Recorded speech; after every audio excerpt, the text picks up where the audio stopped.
What is up, guys? It's your boy, Pissed Off Cacus, and today we need to talk about the current event, if you can even call it that went live within Destiny 2 this past weekly reset. Now, I know I'm a few days late, but quite frankly, there's nothing else to do in the game right now. This event was supposed to be the thing that tides players over for the last few weeks leading into the new season. This event was supposed to be the thing to do. So when it fails so spectacularly, you need to talk about it. Now, importantly, I'm not just making this video to bash on Bungie or anything like that. I still love the game and I'm looking forward to the new season, but I think that it is extremely clear that Bungie is not investing as much time and effort and resources into these events as they should.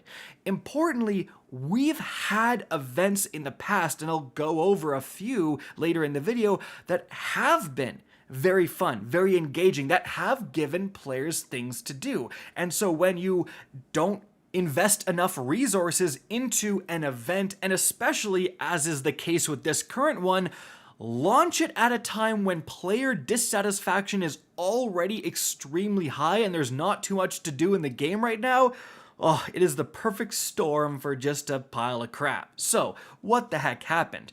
Well, the problem started pretty much as soon as this event went live. So you had to go out and do certain activities to collect captain's coins, treasure, and then you would come back to this random chest in the tower, donate that treasure. Then there was a personal reward track where the treasure you specifically donated would unlock rewards for yourself, with the ultimate reward being an exotic ghost shell. And then there was also community rewards. So if all the players donated like a total of 40 million captain's coins, the first thing would unlock. This would give you perhaps a new reward to unlock. This would let you donate a different resources towards the cause, but also it would make a visual improvement within the Eliksni Quarter. So right off the bat, the annoying part was that the best way to get captain's coins was just farming lost sectors, going to the Tross land, picking the easiest possible lost sector, the quickest one, and then doing that over and over and over again, because that would give you 14 coins per completion, and I can do one of those in like, what, 45 seconds. If you beat an entire raid encounter, that gave you 100. If you beat a Ketchcrash Activity, that can take, 8, 9, 10 minutes, that would give you 50. So it's just outrageously more efficient to do the brain dead activity. I don't know why Bungie keeps doing this. Why do lost sectors even need to drop these coins at all? Why can't the harder activities actually be proportional? In fact, it was so bad, guys, doing the harder difficulty version of the same activity wouldn't even get you more coins. That's right, Ketchcrash and Master Ketchcrash would both drop 50 coins. Like, what the heck is that? If I'm doing an activity that takes more time and requires more skill, give me a better reward for that. Like, it just blows the mind already that this system was in place. So after people spent a couple hours within a lost sector, they got all the coins they needed and got their personal reward tracks filled out pretty much instantly. Then they went to bed and were like, oh, well, I wonder what, the community goal will be like tomorrow when I wake up. And then bright and early, you get a big stretch, you have your morning coffee, you log on Destiny 2, and it's done. That's right, in less than 24 hours, the entirety of the community rewards was completed. So the 400 million total treasure donated reward was completed. This community event that was supposed to last for 2 weeks was done in less than 24 hours. Bruh.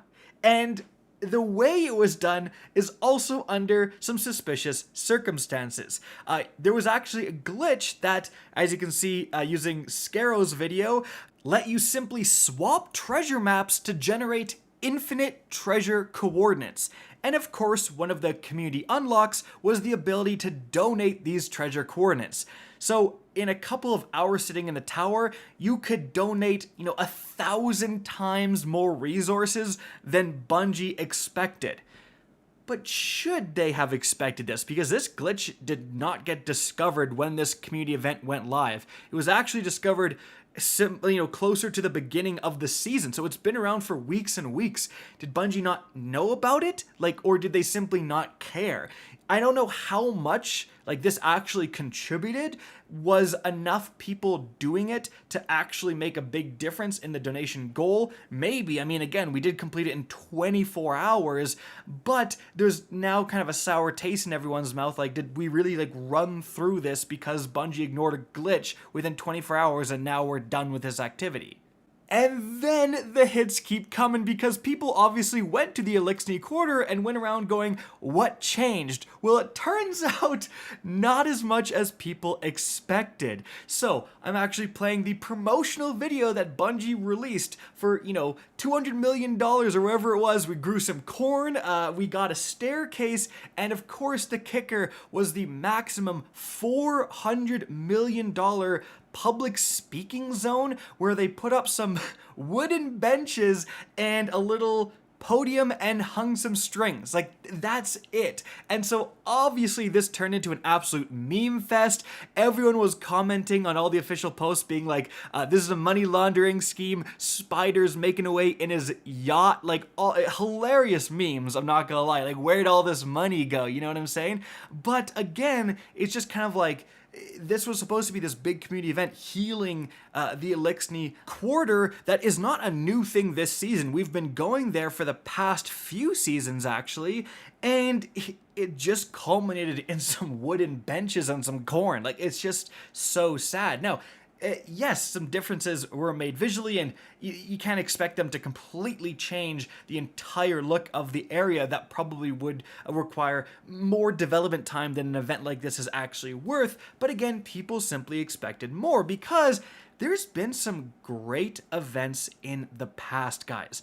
The first one that comes to mind is, I'm sure some of you watching know about this, Season of Dawn, when you had the Fractaline donations. Dude, the memes, the stonk memes and all that stuff, where you would have all of this Fractaline resource and you could either kind of store it, you would donate it, but then you would get a certain amount of that back, you could invest it. And so the more, if you spent the first few weeks donating all of your Fractaline, then you would be getting more and more at the start of each week for the end, and you would just have an explosion of resources, and then you were spamming your thousands of Fractaline, getting so many rewards.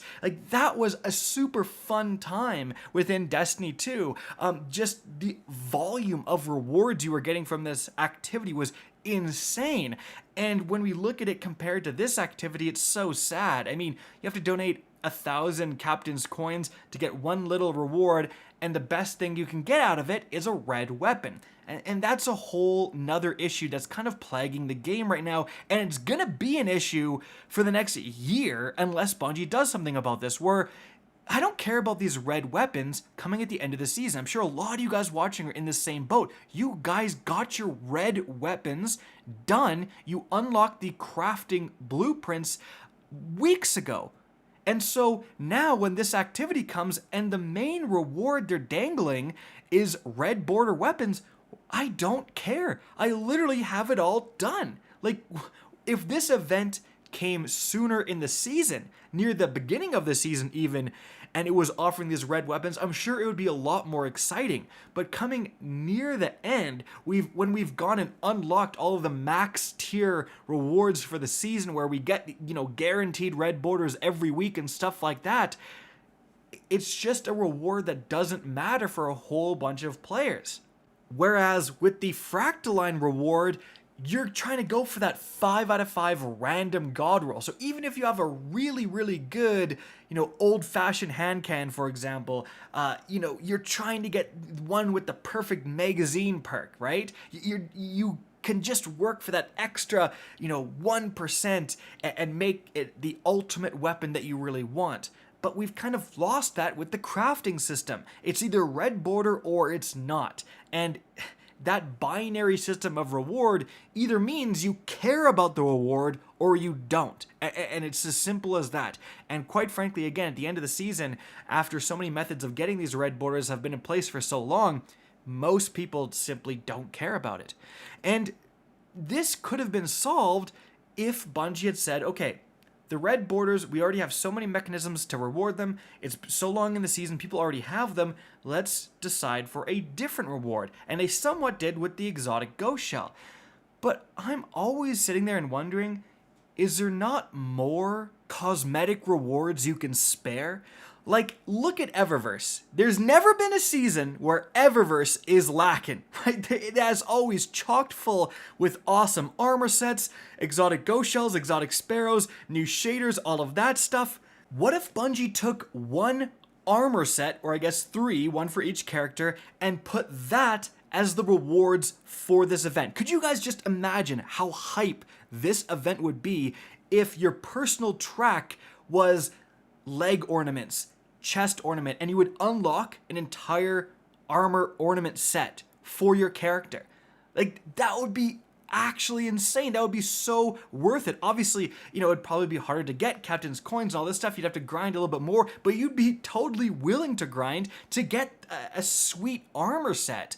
But it's sad that Bungie's never going to do that because they rather just put the armor set in the Eververse store. I think some priorities need to change here. Bungie, you're going to get more Eververse store sales if more people are playing. So taking a little bit of resources out of there and putting it into the game, I think is going to overall increase your profit margin. Like, no one's going to spend money in Eververse store if they're dissatisfied with the state of the game, which people currently are right now. But regardless of what is done, something needs to be done. Whether it's practical rewards like weapons that are dropping from these events that maybe aren't available in the rest of the season, giving us a reason to grind, whether, again, it's some actual juicy cosmetic rewards, some significant cosmetic rewards to make us grind all of that stuff. I think investing in these events is important because it's such a great way to give players something to do leading into a new season. Like, if this event was popping off, everyone would be logging back on, just finishing up their builds, doing all this stuff, preparing and ready for the new season that's going to start in not too long. As it is right now, hype for the next season isn't really there because players just aren't playing the game, aren't satisfied with the game. I think these events are a great way to spice up otherwise dead times of the season. What do you guys think? Am I completely off base? Do you agree with me? What are the things you would suggest that Bungie do to make these events more worthwhile? Let me know in that comment section down below. Guys, I hope you enjoyed this video, found it informative, and if you did, please remember to help me out by simply rating and especially sharing this video. If you guys want to see more Destiny 2 content similar to this, don't be afraid to slap that subscribe button. If you want to get in touch with me and keep up to date with the latest channel activity, the best way is to follow me on Twitter at RickCacus. That is linked in the description down below. Guys, I hope you enjoyed the video, and as always, have a good day.